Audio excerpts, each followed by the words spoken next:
Hello friends, welcome to our channel. आज हम बात करेंगे भूकंप के बारे में।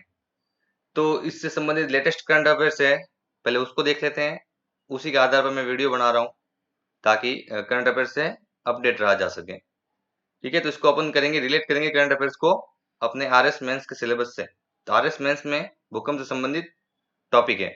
तो अब यहाँ पे भूकंप में देखते हैं करंट अफेयर्स क्या है। हैरियट वॉट यूनिवर्सिटी कहाँ पे है? स्कॉटलैंड। इसके शोधकर्ताओं ने भूकंप की भविष्यवाणी की प्रक्रिया में सुधार करने के लिए एक नए गणितीय मॉडल का विकास किया है। नया गणितीय मॉडल कौन सा है?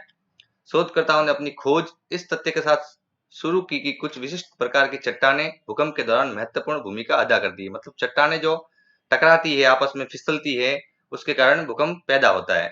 जो जमीन के भूपटल के नीचे जो चट्टानें हैं, उनके टकराने से भूकंप पैदा होता है। तो इन चट्टानों को सामूहिक तौर पर फिलोसिलिकेट्स कहते हैं।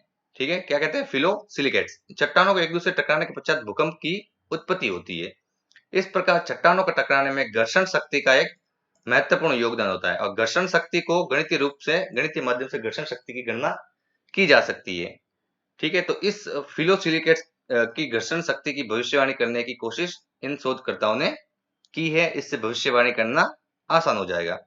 तो ये आज का करंट अफेयर्स है, और इससे संबंधित हम देखते हैं भूकंप के बारे में। ठीक है, तो भूकंप किसे कहते हैं, कितने प्रकार होते हैं, कौन कौन सी वेव्स निकलती है, तरंगे निकलती है, उसके बारे में पढ़ेंगे। तो भारत में कहाँ कहाँ भूकंप आ रखे हैं वो भी देखेंगे। ठीक है, तो बने रहिए वीडियो में। देखते हैं भूकंप के बारे में। भूकंप को इंग्लिश में अर्थक्वेक्स बोलते हैं। अब भूकंप किसे कहते हैं? नॉर्मली ज्ञात या अज्ञात कारण, या फिर बाह्य कारण या अंतर्जात कारणों से उत्पन्न पृथ्वी में कंपन, पृथ्वी में जो कंपन उत्पन्न होता है, उसी को भूकंप कहते हैं। जहां से भूकंप तरंग की उत्पत्ति होती है, जो भूकंप की तरंग होती है, उसकी उत्पत्ति होती है, उसको भूकंप केंद्र या फोकस कहा जाता है। ठीक है, और जो तरंग ये बाहर जब पहुंचती है, भूकंप पर पहुंचती है, मतलब भूमि पटल पर पहुंचती है, उसे कहा जाता है एपिसेंटर या फिर अधिकेंद्र। जब भूमि पर आती है ये तरंग, उसको बोलते हैं अधिकेंद्र या एपिसेंटर। तो दो चीज महत्वपूर्ण होगी, फोकस और एपिसेंटर। फोकस मतलब जहां उत्पत्ति होती है भूकंप की, और भूकंप की वो तरंग अगर बाहर आती है भूपटल पर, तो उसको बोलते हैं एपिसेंटर। एपिसेंटर पर ही सिस्मोग्राफिक सेंटर या भूकंप लेखन केंद्र की स्थापना की जाती है। भारत में देख लेते हैं भूकंप लेखन केंद्र कहाँ पे है। 5 केंद्र है भारत में भूकंप लेखन केंद्र। याद रखना, कोलकाता में सर्वप्रथम भूकंप लेखन केंद्र की स्थापना की गई थी। उसके बाद पूना में, देहरादून में, मुंबई में और दिल्ली में भी भूकंप लेखन केंद्र हैं। यहाँ पे भूकंप का पता लगाया जाता है, उसकी तीव्रता क्या है वगैरह, जो भी है उसका पता लगाया जाता है। ठीक है, अब देखो सिस्मोलॉजी क्या होती है। भूकंपीय तरंगे या भूकंपीय आघात क्षेत्रों का अध्ययन करने वाला विज्ञान सिस्मोलॉजी कहलाता है। ठीक है, लॉजी से समझ गए होंगे ये किसी न किसी विज्ञान के बारे में। तो भूकंप से संबंधित विज्ञान सिस्मोलॉजी कहलाता है। तो भूकंप को नापने की स्केल क्या है? 2 स्केल हैं, एक तो मार्केली स्केल और रिक्टर स्केल।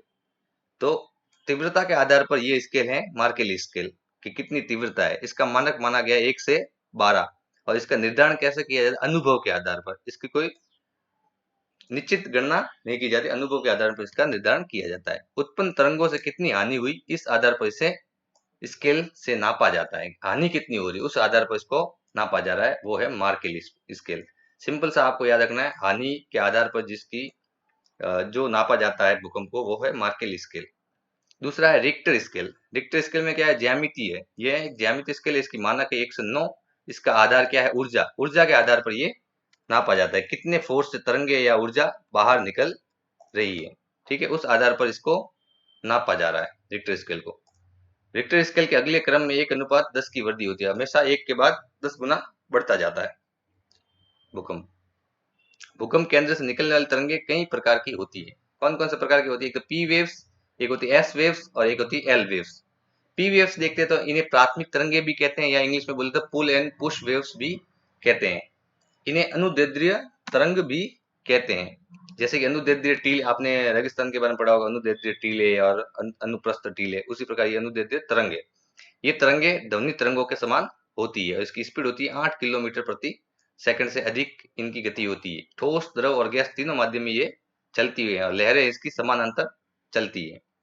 एश वेव होती है सीयर वेव्स। ठीक है, इन्हें अनुप्रस्थ या आड़ी तरंगे भी कहते हैं। और ये आड़ी होगी तो वो अनुदैर्ध्य कौन सी होगी? खड़ी तरंगे, इनको मान लो आप।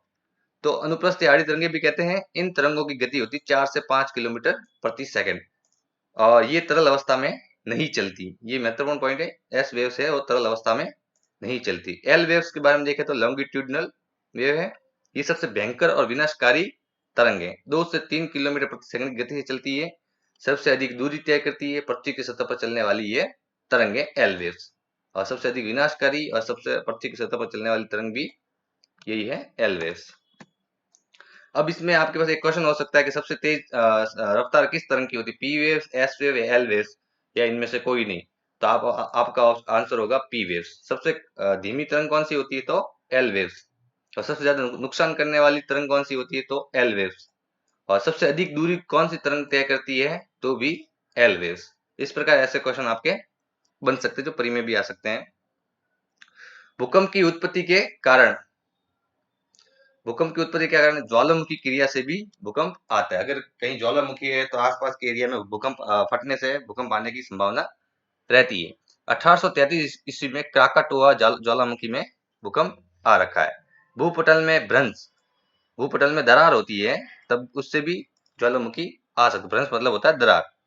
असम में भूकंप आ रखा है भूपटल में भ्रंश के कारण। महाराष्ट्र के कोयना में भी भूकंप आया था, भूपटल में भ्रंशन के कारण ही आया था। एच.एफ. रीड ने प्रत्यास्थ पुंचलन सिद्धांत का प्रतिपादन किया था। वर्तमान भूकंप की उत्पत्ति में ये सिद्धांत सही सिद्ध है। ठीक है, तो ये एक सिद्धांत का याद रखना। इसके संबंधित नॉर्मल एक छोटा मोटा क्वेश्चन आ सकता है। एच.एफ. रीड ने इस सिद्धांत का प्रतिपादन किया था। ठीक है, इसको डिटेल में अपन नहीं जाएंगे। भूपटल में असंतुलन के कारण भी भूकंप की उत्पत्ति का एक कारण है। जलीय भार का दबाव, उसके कारण भी जलीय भार जो है समुद्र है वगैरह है उससे दबाव बढ़ता है और उससे भी भूकंप आ सकता है। मानव निर्मित जलाशय, जो मानव जलाशय बनाते हैं जैसे झीलें वगैरह मानव द्वारा निर्मित होती है, उससे पृथ्वी की सतह पर दबाव पड़ता है जिससे भूकंप की उत्पत्ति होती है। तो ये भी एक महत्वपूर्ण कारण है, ध्यान रखना। और भूपटल में सिकुड़न के कारण भी होती है, भूकंप आ सकता है। गैसों के दबाव के कारण भी भूकंप आ सकता है। जैसे कि किसी भी रूप में जब जल पृथ्वी के अंदर प्रवेश करता है और फिर वो जल क्या होता है, जल वाष्प में या गैस में बदल जाता है और तब तो गैस की तीव्रता में वृद्धि होती है, तो भूपटल से बाहर आने की कोशिश करता है, भूपटल को प्रभावित करता है। इससे क्या होता है कि भूकंप आने की संभावना रहती है। प्लेट टेक्टोनिक, आपने प्लेट विवर्तन की थ्योरी पढ़ी होगी, उसमें प्लेट टेक्टोनिक के बारे में बताया गया। उस प्लेटों के द्वारा भी, प्लेटों में जो कंपन होता है उसके द्वारा भी भूकंप आ सकता है। अगला देखते हैं, अवस्थिति के आधार पर भूकंपन के प्रकार। स्थलीय भूकंप, सागरीय भूकंप। ठीक है, अवस्थिति मतलब स्थिति के आधार, एक तो जमीन पे भूकंप आते हैं स्थलीय भूकंप, एक सागर में या समुद्र में भूकंप आते हैं उसको होते हैं जैसे सुनामी आपने देखी होगी। ठीक है, भूकंप मूल के आधार पर या भूकंप को गहराई के आधार पर भी 3 भागों में विभाजित किया जा सकता है। भूकंप को गहराई के आधार पर भी 3 भागों में, जैसे सामान्य भूकंप, मध्यवर्ती भूकंप और पातालीय आदि गहराई का भूकंप। सामान्य भूकंप क्या होता है, 70 से 50 किलोमीटर तक की गहराई वाले भूकंप को सामान्य भूकंप कहते हैं। 50 किलोमीटर से 250 किलोमीटर की गहराई तक मध्यवर्ती और 250 से 700 किलोमीटर के सबसे विनाशकारी भूकंप यही है, इनको पातालीय भूकंप कहते हैं। ठीक है, तो 50 से 250, 250 से 700 किलोमीटर, ये चीज आपको ध्यान रखनी है। भूकंप का वितरण, भूकंप का वितरण का मतलब भूकंप कहाँ फैला हुआ पूरे मतलब पूरे वर्ल्ड में कहाँ भूकंप सबसे ज्यादा आते हैं उसके बारे में हम बात करेंगे। तो एक तो इसमें पेटियां होती है, इसको कहते हैं पेटी, जहां जहां भूकंप आते हैं ज्यादा तौर पर एक एरिया वाइज, तो उसको पेटियां बोलते हैं। एक तो प्री प्रशांत पेटी है, एक मध्य महाद्वीपीय पेटी है, इसको भूकंप सागरीय पेटी भी कहते हैं, एक अटलांटिक कटक पेटी है। ठीक है, 3 पेटी है, याद रखना। ये विश्व का सबसे विस्तृत भूकंप क्षेत्र है, जो प्री प्रशांत पेटी है सबसे विस्तृत भूकंप क्षेत्र है प्री प्रशांत पेटी, जहां पर संपूर्ण विश्व का 63% भूकंप आता है। इस क्षेत्र में कौन कौन से देश आते हैं, Chile, California, Alaska, Japan, Philippines, ठीक है, और न्यूजीलैंड आदि आते हैं। अगला है मध्य महाद्वीपीय पेटी, भूकंप सागरीय पेटी भी कहते हैं। यूरोप का आल्प्स, भारत का हिमालय, महाद्वीपीय पेटी है ना, जो महाद्वीप के अंदर जो पर्वत है, यूरोप का आल्प्स पर्वत, भारत का हिमालय और बर्मा का अराकान योमा, चीन का कुनलुन और त्योनसांग पर्वत। भारत में यही पेटी पाई जाती है। आपको पूछ भी सकते हैं कि भारत में कौन भूकंप का वितरण की कौन सी पेटी पाई जाती है, तो मध्य महाद्वीपीय पेटी पाई जाती है। अटलांटिक कटक पेटी, आइस बैंक से बोवेट द्वीप तक भूमध्य रेखा के पास सर्वाधिक भूकंप क्षेत्र पाया जाता है। इसे अटलांटिक कटक पेटी कहते हैं। भारत को भूकंपीय क्षेत्रों के आधार पर 3 भागों में बांटा गया है। भारत को भी देखते 3 भागों में कौन कौन से? हिमालय का पर्वतीय क्षेत्र है एक, दूसरा सिंधु और गंगा का मैदान या सिंधु गंगा का मैदान, और तीसरा प्रायद्वीपीय भारत। अब भारत में सबसे ज्यादा भूकंप किस एरिया में आते हैं? तो आपको कहा जाएगा हिमालय के पर्वतीय क्षेत्र में सबसे अधिक भूकंप आते हैं, जबकि प्रायद्वीपीय भारत में सबसे कम भूकंप आते हैं। ये चीज आपको ध्यान रखनी है। ये भारत को भी 3 भागों में बांटा है, उसमें से हिमालय का जो पर्वतीय क्षेत्र है उसमें सबसे अधिक भूकंप आते हैं और प्रायद्वीपीय भारत में सबसे कम भूकंप आते हैं।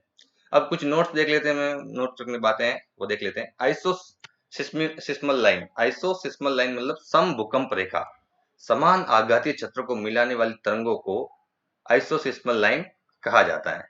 ठीक है। एक है होमोसिस्मल लाइन, एक ही समय में समान आघातीय क्षेत्रों को मिलाने वाली तरंगों को या रेखा को होमोसिस्मल लाइन कहते हैं। भारत में सबसे विनाशकारी भूकंप 1787 ईस्वी में कलकत्ता में आया था। तो ये याद रखने योग्य बात है। सबसे विनाशकारी भूकंप कब आया था? 1787 में कलकत्ता में। ठीक है, आजादी से भी बहुत पहले की बात है।